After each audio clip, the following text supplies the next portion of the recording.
Promosi Maliau Basin sebagai destinasi pelancongan bertaraf dunia diperhebat antara perkembangan semasa dari negeri di bawah bayu. Anissa Dolis, teruskan. Ya, Ifah, usaha mengangkat Maliau Basin sebagai salah satu destinasi pelancongan bertaraf dunia giat dijalankan. Selain aktiviti promosi, kerjasama semua pihak amat diperlukan bagi memastikan kawasan tersebut dikenali serata dunia. Marketing perlu ada dan juga usaha yang menyeluruh di antara komuniti setempat, pemimpin masyarakat dan juga kerajaan negeri ya, dalam kita mengangkat Maliau Basin ini sebagai salah satu destinasi pelancongan yang bertaraf dunia. Beliau berkata demikian kepada pemberita dalam program korban perdana Parlimen Kalabakan peringkat Dun Tanjung Batu di perkarangan Pusat Hikmat Masyarakat Dun Tanjung Batu. Maliau Basin merupakan satu khazanah unik yang terletak di damai rainforest landscape. Ia meliputi lembah Danum, Maliau Basin dan Imbak Canyon yang kaya dengan keindahan biodiversiti serta flora dan fauna. Sementara itu, mengenai program korban perdana Parlimen Kalabakan peringkat Dun Tanjung Batu, Datuk Muhammad Suryadi yang juga ahli Parlimen Kalabakan memberitahu 17 ekor lembu dikorbankan tahun ini. Daging korban diagihkan kepada golongan yang layak menerusi Jawatankuasa Pembangunan dan Keselamatan Kampung JPKK di Dun Tanjung Batu dan wakil belia. Rumah Mesra Sabah Maju Jaya SMJ antara sumbangan kerajaan negeri kepada golongan kurang berkemampuan memiliki kediaman sendiri. Ia antara usaha kerajaan bagi memberi kegembiraan kepada penerima, lebih-lebih lagi ketika meraikan Hari Raya Aidiladha. Pembantu Menteri Pembangunan Luar Bandar, Datuk Sama Jamri berkata, bantuan itu bukti kerajaan negeri sentiasa mengambil berat berkaitan isu dihadapi masyarakat setempat.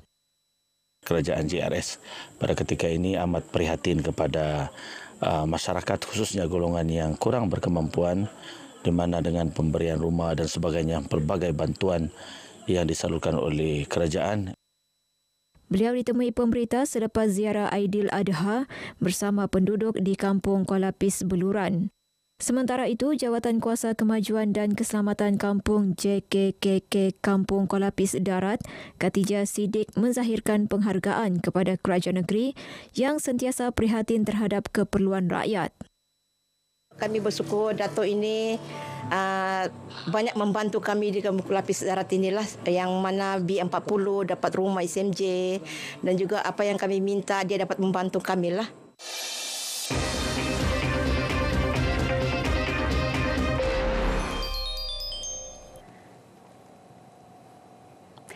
Menamatkan pengajian lebih awal di Maktab Perguruan Gaya 4 dekad lalu. Keputusan berani itu diambil bekas Imam Pembantu Daerah Menteri Tawau Pembangunan Haji Luar Abdul Rahman Ibrahim demi matlamat lebih besar iaitu menyebarkan dakwah Islam kepada 200 peneroka Felda Gugusan Umas Tawau. Amanah itu digalas tanpa ragu. Wartawan Asmah Asmuni ada laporannya.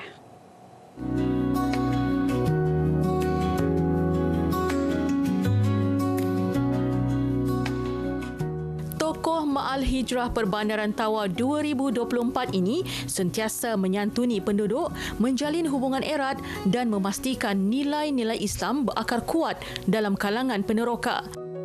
Mengorbankan masa dan tenaga, Haji Abdul Rahman bukan sekadar mendidik, malah membentuk akhlak masyarakat. Apa dia buatkan semua untuk generasi akan datang. Mengembangkan soal agama, solat sembahyang ini kan, dia beritahu jangan tinggal 5 waktu, solat berjemaah yang paling bagus, dan kalau belum puasa. Jadi kalau macam ulang buat yang tak betul, dia kasih betulkan baik.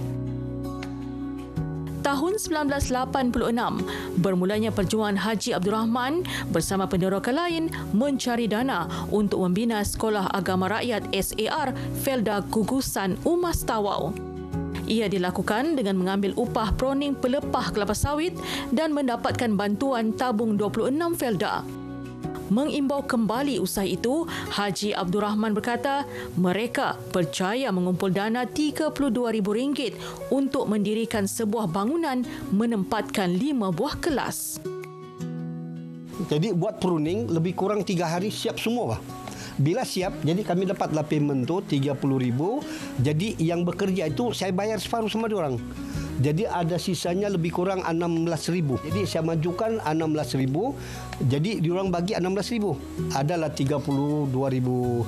Barulah saya buat itu sekolah agama tu. Bukan sekadar kemudahan infrastruktur, Haji Abdul Rahman turut menyusun silibus interaktif menggunakan gajinya untuk membayar gaji guru dan membeli kelengkapan alat tulis murid. Setiap malam, beliau bergerak dari rumah ke rumah mengajar Al-Quran, membimbing generasi dewasa agar tidak terpinggir dalam ilmu agama.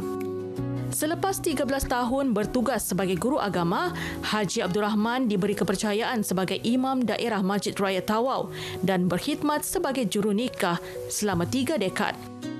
Pengorbanannya mendapat pengiktirafan termasuk pingat pangkuan negara daripada Yang di-Pertuan Agong. Pengorbanan dari segi masa yang sepatutnya kita luangkan macam orang lain, dia main game apa semua, kita boleh pula jadikan masa tu lebih berfaedah dengan belajar, baca-baca hadis apa semua. Pesan Haji Abdul Rahman kepada generasi muda, apabila berjuang untuk agama memerlukan keikhlasan. Ia tidak menjanjikan habuan dunia, tetapi Allah membalas dengan keberkatan tidak ternilai. Pendidikan bukan sekadar menyampaikan ilmu, akan tetapi membentuk kepribadian diri dan juga akhlak. Dan Haji Abdul Rahman telah pun membuktikan bahawa pendidik merupakan pejuang yang berkorban demi kesejahteraan ummah. Laporan Asma Asmuni, RTM.